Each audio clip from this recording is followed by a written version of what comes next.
Well, hello there, Dippers, and welcome back to episode 29 of the Knuckle Sammich podcast, the official MMA podcast of Sauce on the Side. As always, Dippers, I'm your host, Drake, joined by the man, the myth, the legend, Mr. Thomas R. Shackelford. Happy Halloween, fellers. And our producer, he's always here. He may be quiet for 90% of the show, but during his 10 seconds of sweat, you will never sweat more than your life. Mr. Leighton Pip Shaventone. I'm just here for the sweat. Guys, we have an awesome weekend of fights to discuss. We have UFC 230, headlined by DC and the Black Beast. We'll talk about those fights. We will talk about my man, Anthony Smith, the Lionheart, how he was able to defeat Vulcan this past weekend.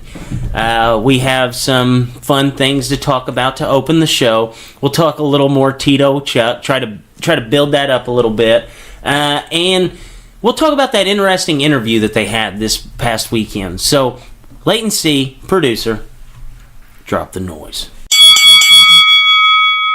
Welcome to the Knuckle Sammich podcast with Thomas R. Shackelford. A Sauce on the Side production. All right, guys. So first on the slate here, let's talk a little bit about that Tito Chuck interview. Did you guys see that at all? Where the reporter was asking them, what's your favorite chick flick? Say one good thing about this thing. Like, it was the ultimate millennial interview. It was a little weird. These dudes are. It's hard to buy into the fight of that they hate each other when they're up there and they say, "Hey Chuck, what's your favorite romantic movie?" And he instantly says, "How to Lose a Guy in 10 Days," which is a great Matthew McConaughey film, which I know the producer has seen. If you're on a date with a chick, that's the movie you need to watch the first night. It was just a little weird. Like, I want a little smack talk. I don't want Tito telling Chuck how good of a father he is. That was my favorite part of the whole interview. Chuck telling Tito how good of a father he is, and then Tito telling Chuck how nice his mohawk looks. How Lose a Guy in 10 Days. Quick note on that movie. I never finished that movie. Do you know why? I do know why. Matthew it's McConaughey? Because you were making love to a woman every time before it got to the end. Well, Thomas, no, actually, it's making kind of weird now, but I watched it with my sister, actually. Yeah, I'm sorry, sis. What a good date. It just came out on DVD, so I don't know how old it was, probably like 12 or 11. And we get like halfway through the movie, and she's just on to lose him. I look at my sister and goes, "I bet they could get good in the end, don't they?" And she was like, "Yeah." I'm like, "What have you watched this movie for?" Boom. Number one movie of all time. You know from the beginning how it's going to end. And it's stupid. But Chuck is honey dicking the hell out of old Tito. I hope. He's saying, "Hey Tito, look, I'm a flabby old man. I kind of lost my mind a little bit. I like a stupid move with Matthew McConaughey in him." But really, he's a stone cold killer. He can knock him out in the first round. Never more confident in my $30 bet. I hope. I do too. It was just so awkward. So for this, guys, I've prepared a couple questions that kind of go right in line with like the weirdness of how this really was. What first off, what's your guys' favorite chick flick? What is your favorite one? The Notebook, probably. Yeah, I don't know if The Notebook's a chick flick. It's a chick flick. I don't know. I'm gonna say a movie. I don't know. The Mean Girls kind of chick flick. What is it? Mean Girls. Yeah, I would say. I don't think The Notebook's a chick flick. It is. That's a man. Sure. That's a man movie. He's building a house. We'll take away the Notebook. He's building a house. Therefore, I know mine. Legends of the Fall. Something about Mary's good too. Mine's Legend of the Fall. Brad Pitt. I can't remember anybody else's name off the top of my head in it. Anthony Hopkins. One of the most heart-wrenching movies of all time. I watch it every year this time of year. Legend of the Fall. It's a beautiful movie. I'll be crying for all 2.5 hours. Shape of Water's mine. I still don't get to see it. Shape of Water. That's a good chick flick. Leighton, what's your favorite one? The Notebook is not a chick flick, so you have to pick one. Man, I'm really. I'll try it out. Something about Mary. I like a lot. Ben Stiller and Cameron Diaz. Yeah, that is a good one. Okay, what about your favorite romantic song? Tom Stewart from first. Nothing compares to you, Sinead O'Connor. He knew that one. It's brutal. It's brutal. You just picture her bald head crying in the video. A song called "A Part of Me" by a band called Neck Deep. We're gonna have to look all of Yeah, I don't know Neck Deep. My favorite one. You guys know "Candy Shop" by 50 Cent? Yeah, I'm familiar. Easily my favorite romantic song. It's just something good. Actually, I want to change mine. There's a song called "Stay" by Mayday Parade. That one's my favorite. Yeah. Okay. We'll stay in the Halloween spirit since we're here, guys. Favorite couple's costume for Halloween? I saw this costume on Instagram this weekend. This guy had like blood laying down his face onto his white shirt, and the girl was wearing white pants with blood on her crotch area. That is my all-time favorite couple costume. That's a pretty good couple's costume. Okay, I'm going to give you the worst couple's costume. And I don't want to offend anybody out there, but if you're hearing this and you win as this, or you're thinking of going to this, you need to rewatch the movie, and then you need to reinterpret what you think of Jenny and Forrest Gump. Jenny used Forrest the entire movie. Their entire lives, she used him. Their whole 2-hour lives. Well, it's like a 2-hour movie, whatever, 2.5-hour movie. In their lives, it's like 30 years. From the minute he meets her to the minute she dies, she uses him. You just gave a spoiler for Forrest Gump. If you haven't There's seen a lot of people out there that haven't seen Forrest Gump. If you haven't seen Forrest Gump by now, you're not seeing it. I can give you a million reasons why it's not a good costume. We'll just stick with that. It's one of the worst relationships in cinematic history. Are you calling Jenny a succubus? Jenny is a succubus. She is the devil. She is the quintessential devil woman. We've all had that girl that used us as long as they needed us, and when they found Big Goofy Joe Schmo next, they ran to him. It happens to the best of us. I got my buddy Sean Thompson's got a word for what he says for these women. We can't say it on here. Just F it. That's all you can do. F it. Real quick, 3 costumes you guys can go as that are actually better couples than Jenny and Forrest. 1, Mr. Big and Carrie. Also a horrible relationship. I didn't like Mr. Big. I was always an Aiden fan. They shouldn't have ended up together. That's Sex in the City for you young pups. The narrator and Tyler Durden. Still a better couple than Jenny and... that's a good one. Than Jenny and Forrest. And lastly, this one goes for all these new age kids. I watched this movie. I wasn't, I liked it, but it didn't blow my hair back. I think it was Tom and Summer and, 500 Days of Summer. Yeah. Another movie where one side's in deeper than the other and neither side realizes it. All 3 bad couples, still better than Jenny and Forrest. I hate to break your hearts. To stay on topic here, I think Tito and Jenna Jameson is a perfect couple costume. That's a good. You could go Tito, Jenna. You could go Tito, Chuck as a couple, and it's still going to be better than Jenny. Yeah. The one that I haven't seen yet, honestly, is Ice-T and Coco. That would be a good one. That's a really They're good like a really good Hollywood couple. Yes, that's like the pinnacle. Whenever I think of like Halloween costumes, if I had chicks that actually liked me, I'd be all about that one. Then you're venturing into the blackface territory, which is a huge no-go now. Yeah. Only Downey Jr. can get away with that in a comedic role. So yeah, did you guys see that? Shaun White, speaking of that movie, Shaun White was in some fire this week. Yeah, he dressed up as Simple Jack. And he got in trouble? He didn't tell people on his ass about it. Yeah. Listen, we gotta calm down and stuff with this, guys. That's Shaun, it's 2018, man. You can't do that crap. That's a great movie. Again, this is like the Apu thing. These guys are clearly, 100% clearly pointing out the hilarity and the ignorance and the stupidity behind these stereotypes of people like Simple Jack or the blackface character, or whatever you name it, or Apu. You gotta laugh at it. You have to laugh at these jokes. That Pooh thing was a ridiculous thing to ever Oh yeah, heard of. We could have a whole nother show on that. Me and you need to come in and do a podcast on Just on entertainment. On entertainment. Just purely entertainment. Hey, we could even call Boone on this one. There you go. He'd be killer. Might be a little hit and miss with old Boom, but once in a while. Yeah. So, Mr. Shackelford, let's talk about some fights this weekend. Let's get to it.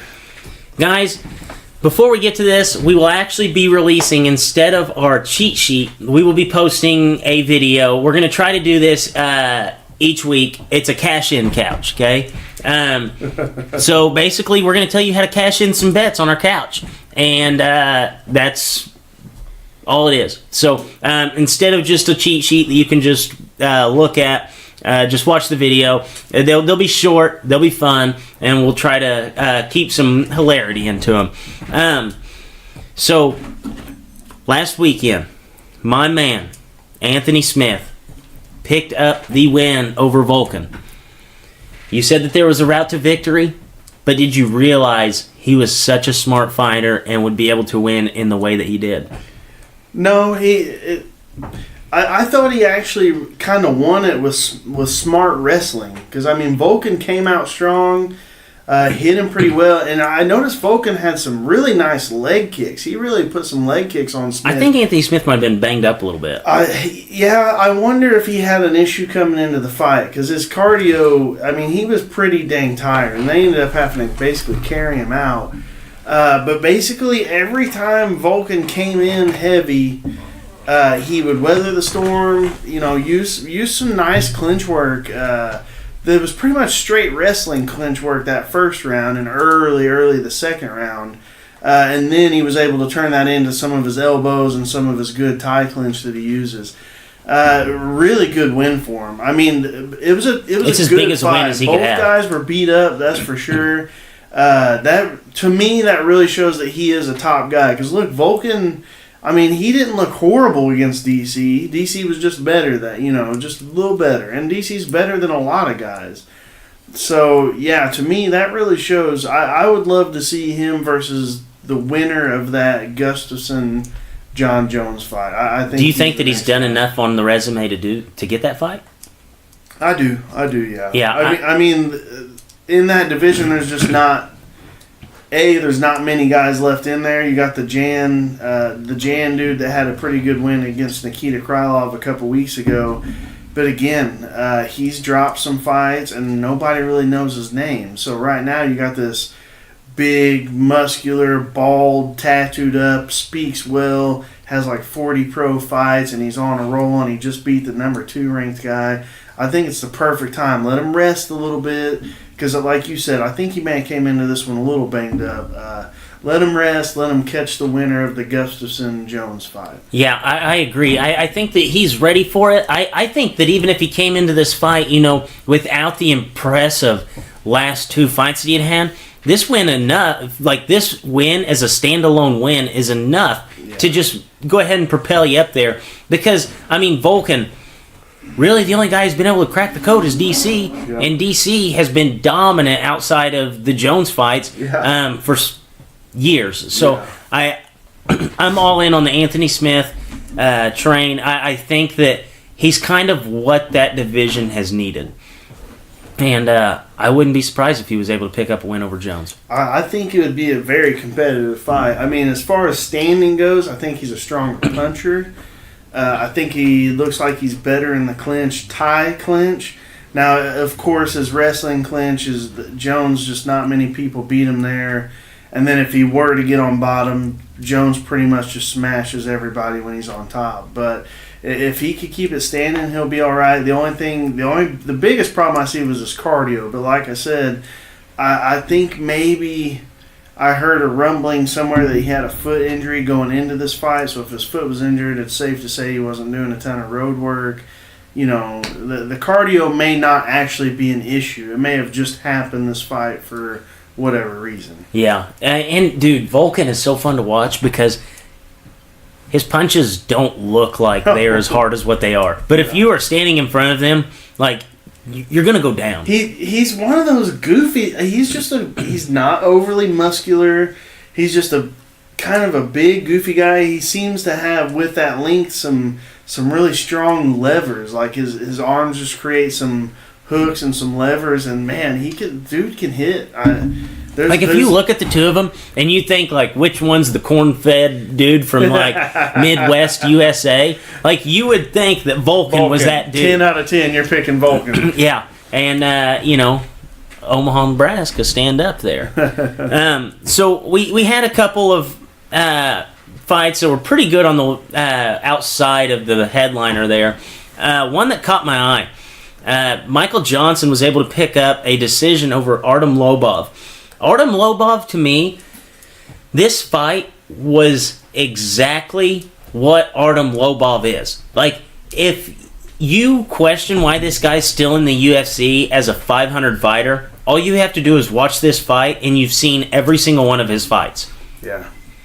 Yeah, that's... I just don't really know what to make of it. Like, I think it got a 30-27 score, but I would have at least given one round I agree. to Lobov. I mean, he's just got that game plan. Hey, I'm gonna stand here. I'm gonna walk forward. I'm gonna hit you with 1, 2, 3 every now and then, but I'm gonna let you get off 1, 2, 3, 4 pitter patters over and over, and he just kind of keeps losing like that. One thing to be noted about this fight was Johnson took it late notice and missed weight. And Lobov just straight up said, they lose 20% of their purse. He just walked up to Johnson and said, I'm giving you your 20% back. I don't want it.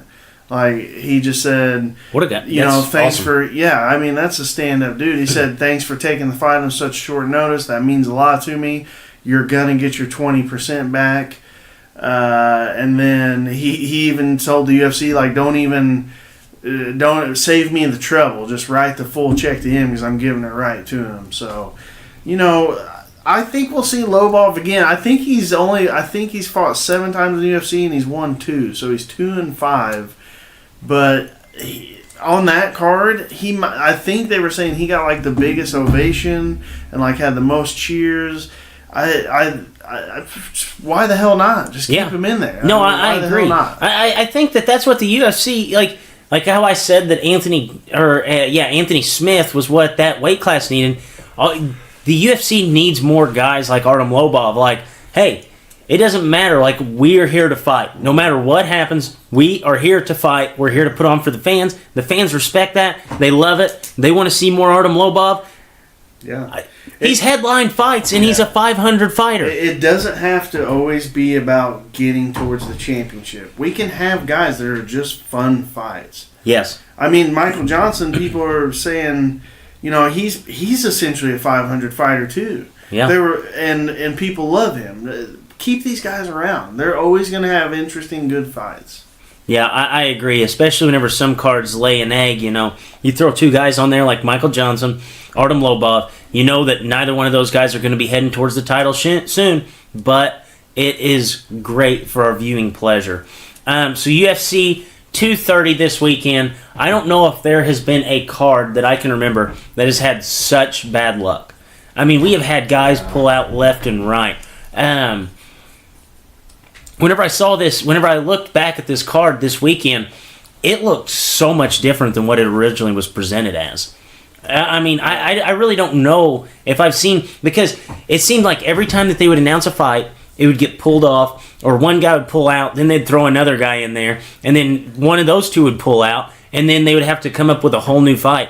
And honestly, for all the obstacles that they've had, they've come up with a very, very good card. I think the card might be better now. I mean, originally they didn't really have a headliner. Dustin and Nate were on it, and then I forget the other fight that was on it. But yeah, basically just I think Weidman and Rockhold was put on here, and then Rockhold pulled out. Yeah. They were talking about putting Yole, and they were talking about putting Gustafson, Jones, Gustafson, Romero, and then all those. It's been nuts. I think Costa and Romero were on this at one point. This was the one, yeah. So this has been screwed from Jump Street. Yeah. So They pulled it together, though. I mean, this top 5 that we're going to pick through here, aside from one, I love them all. Yeah. And the one that's on there, which we'll talk about, but it's basically going to be a rock'em sock'em rope'em fight. I mean, neither dude's a big grappler. Neither one's a very good wrestler. They're just stand-up guys. So I think they tossed them in there just to get some rumbles in. Yeah, I'm pretty pleased with what they've done. And we'll start it off. We'll go ahead and break down some of these fights, guys. Remember, we will be posting the video of the cash-in couch, and you will be able to, just recap the picks so you don't have to go through all of this. And we'll be popping that up on Saturday morning, probably. So we'll start off right at the as soon as the headliner or as soon as the main card comes up, we have a middleweight fight.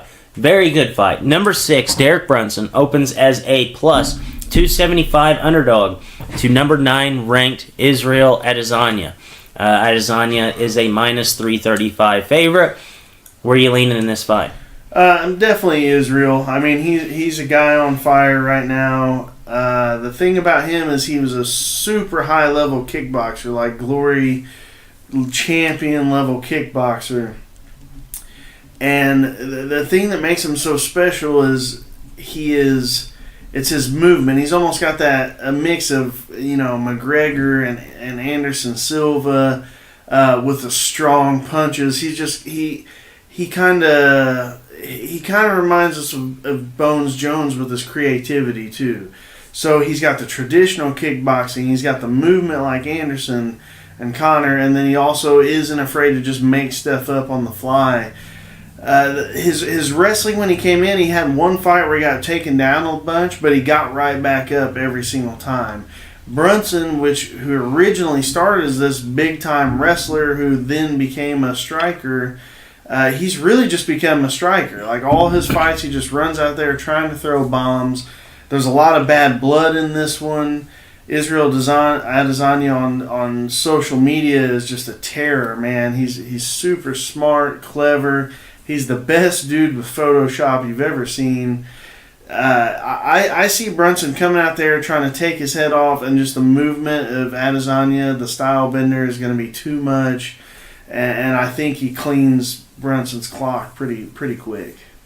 Yeah, see, actually the last fight, I thought with Israel Adesanya, his last fight, I actually thought Brad Tavares was going to win that fight. I really thought that he was in the fight before that. I've always kind of counted him out. Yeah.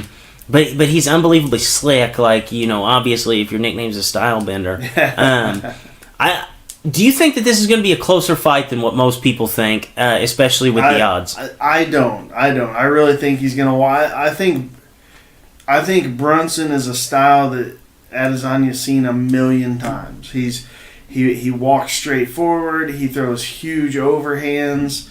I just see it as a fighter that Adesanya has seen 1 million times, and it's not going to be really any different. Right.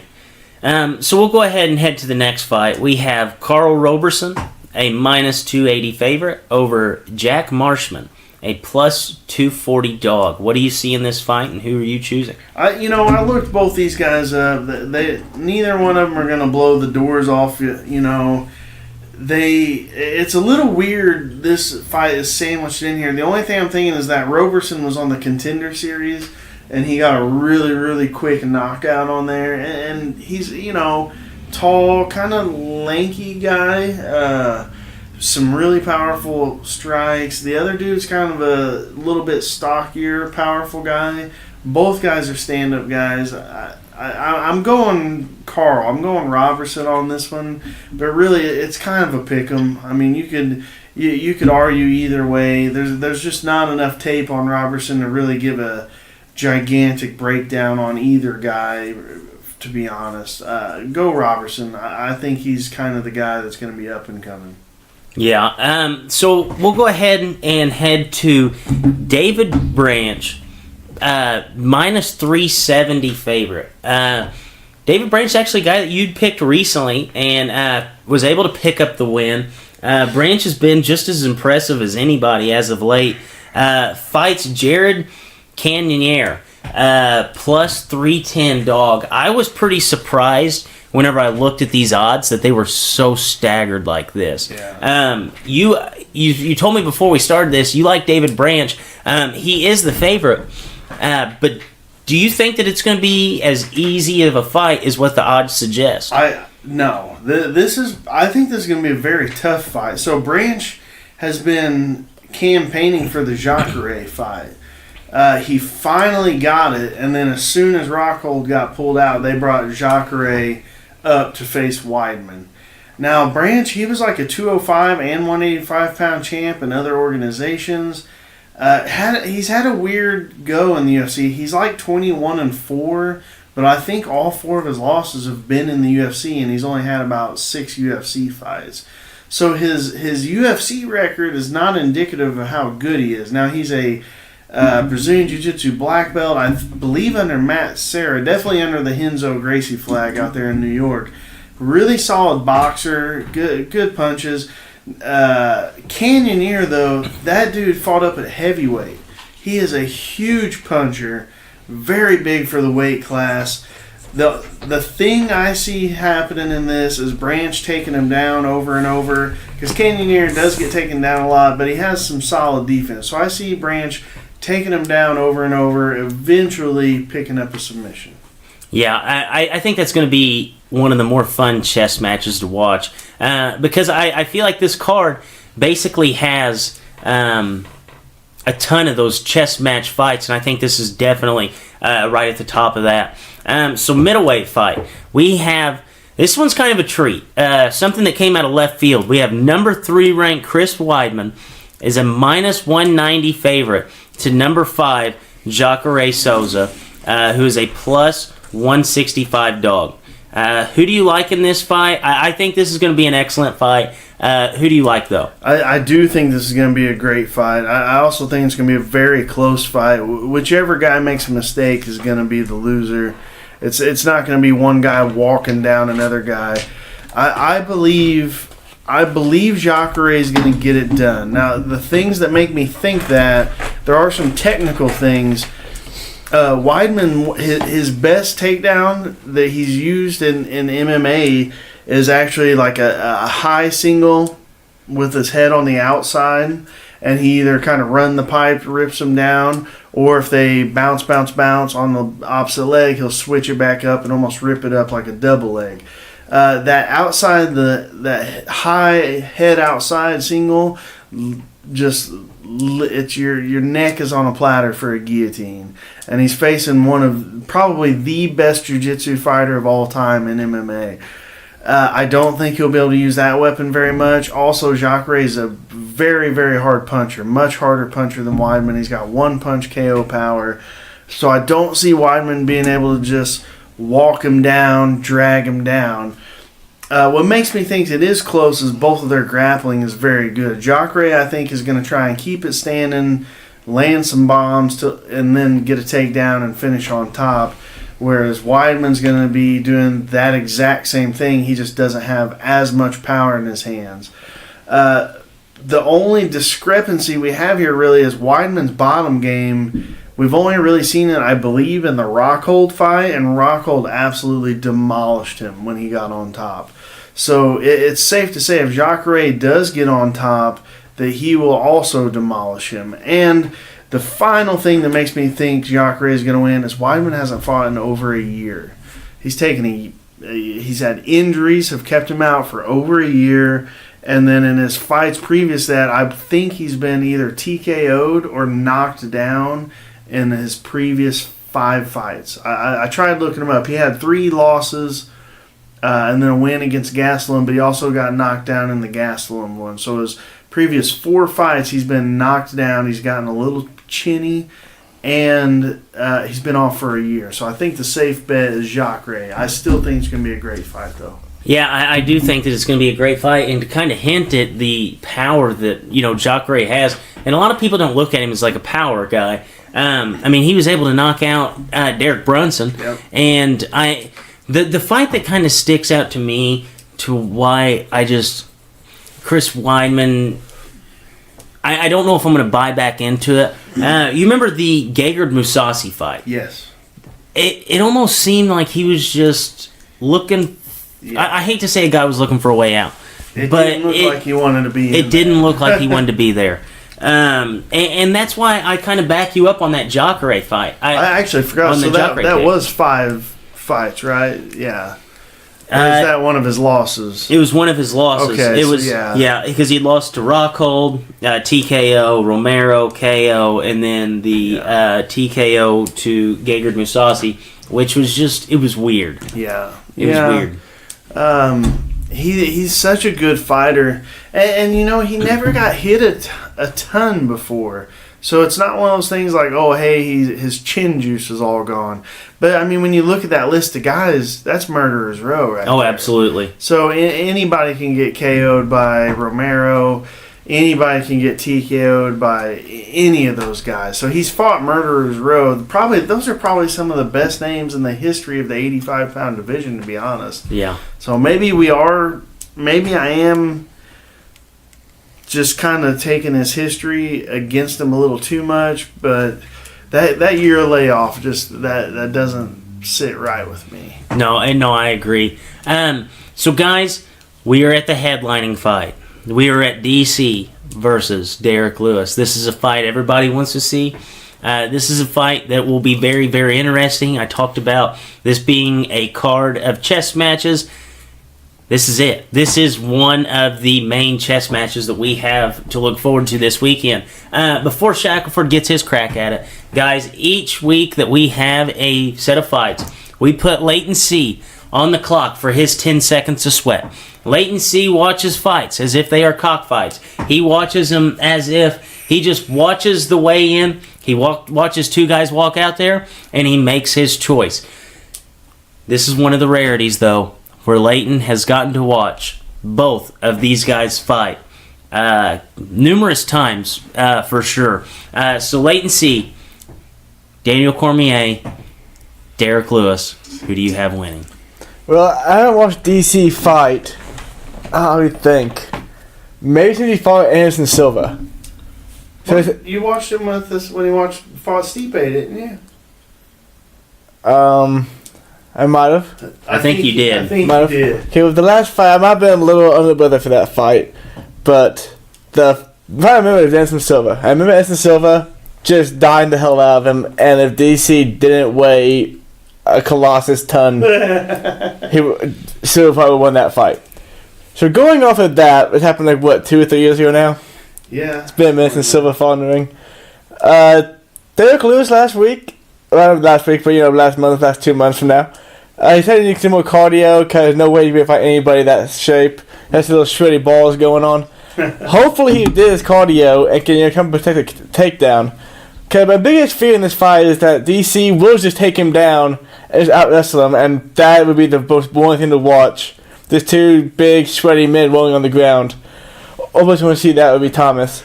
So just out of my sheer what I want to see in this fight, I'm going to go with Derek Lewis, the Black Beast, and knockout in the first round. Quick and easy. Knockout. Yeah, I absolutely love that pick. Shackelford, you might have a little more in depth of a breakdown. It might be more than just I hope this guy doesn't get taken down so we can knock him out. But latency has been right a lot. Shackelford, what do you like in this fight? The safe bet is DC. I mean, if this, I think DC said it best. Black Beast has a puncher's chance, and if all you have is a puncher's chance going in against DC, that's not much of a chance. I think DC's game plan for this is going to get his forehead on his chest, push him against the fence, and just work some dirty boxing until he can get a takedown. And then once he's on top, and DC's really good at this. We saw it against Rumble Johnson. We saw it against Dan Henderson. He does really well. It's almost a mix of wrestling and jiu-jitsu. He's not just tensile strength holding them down. He's moving around them. They move, he moves. And he's really good at ground and pound. I think he's planning on getting DC down and just doing that for a couple rounds until he can get a submission in. Now, to say the Black Beast only has a puncher's chance, I think is a lie. I hope DC's not underestimating him. Derek Lewis does have a puncher's chance, but it's not like, hey, you know, you got the beginning of every round starts on the feet. You got 5 seconds to knock him out, or he's going to take you down. He's shown that even when he's tired, especially when he's tired, he still has the heart and the conditioning to hit that punch. To me, I think a Derek Lewis win is based on intangibles, and the intangibles in this are DC's hand.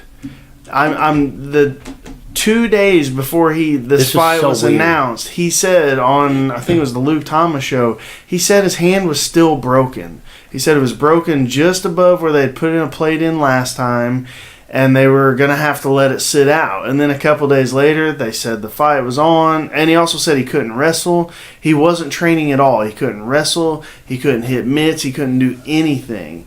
A couple days later, the fight signed. Oh, it's not as bad as what we thought. I'm good. I can hit. I can wrestle. I'm perfect. I don't believe that.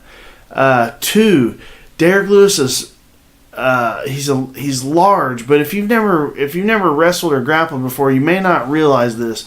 So DC has fought some big guys like Josh Barnett or even say Stipe. Their body types were different. They move a little bit more like a wrestler because they wrestled, and B, like if you look at Stipe, I mean he's got a small waist, kind of V's up in his back. That's actually easier to grab onto than a big round body like a guy like Derek Lewis. And if you've never wrestled anybody, you just don't know. If wrestling a shorter, stockier guy with even a chubbier belly, it's harder to hold a guy like that down. It's harder to get that guy down. The other thing is, something that I also learned in wrestling is when you peak physically. If you look at this, you could look at it like a college wrestler or a high school wrestler or an Olympic wrestler. Derek Lewis, 2.5 weeks ago, was at a certain cardio level. We'll say 3 weeks ago. He was at a certain cardio level. And was it great? No. He got tired. He said he got tired. But he won the fight. Now he's got another 3-week period he say that one was he blew his lungs out. He blew his lungs out. He got that fight out of the way. He saw where his peak was. He's had 3 weeks to do nothing but cardio, and he was already in fight shape. So if you're looking at it like a periodization for sports, you say, hey, this, your fight against Volkov was like regionals or the trials, and now, bam, you made the weight and the cardio level you wanted for the trials, and now you got 3 weeks to make it for the championships. The countdown videos and everything shows he's been doing nothing but cardio. He looks slimmer. He looks better. If I could see Derek Lewis winning, I really think it's for those reasons. DC's hand isn't as good as what he says, and he's going to have a hard time taking the big round body down. The next one, the cardio for DC, who wasn't training at all 3 weeks ago, now all of a sudden he's got to blow his lungs out and get in championship shape in 3 weeks, whereas Derek was already one camp ahead of him on that.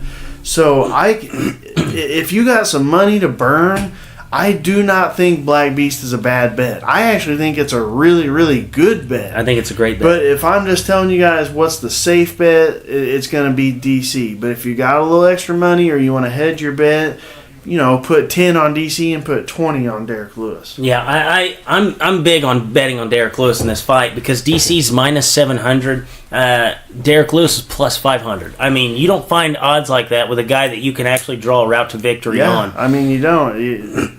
I heard somebody say the odds are somewhere near around like when Holly Holm beat Ronda or when Buster Douglas beat Tyson. So it's not like we've seen people with these odds lose every time. Like we've seen quite a few. We've got quite a few examples where those odds weren't right, and the house doesn't win. And think about this though. over recent history, like guys who take these short notice fights coming off of a win usually follow that up with another win. I mean, Anthony Smith's a great example of this. He got a fight, he won, he got 2 weeks to prepare for the next one, and he was back in the cage and he picked up another win.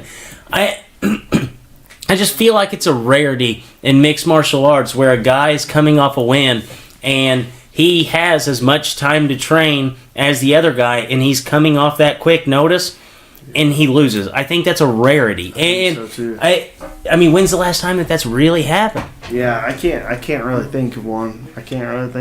And you look at Derek Lewis, you think like, oh, the cardio. I don't know how much of his, quote unquote, lack of cardio is really a lack of cardio or more just putting it on. Yeah. Because if you look at the Marcin Tybura fight and then you look at the Volkov fight and you can even look at the Francis Ngannou fight, like his last 3 fights, they've come down to the wire, and the Ngannou fight, he knew that he was winning, so all he had to do was just finish the fight and win. Yeah. Where the Tybura fight, he was, it was a closer fight, and he felt like he needed the knockout, so he got it. Yeah. And then the Volkov fight, he knew he needed it, so he got it. It's almost, was it Jim Brown? I think I heard a Jim Brown quote back in high school when I was playing football.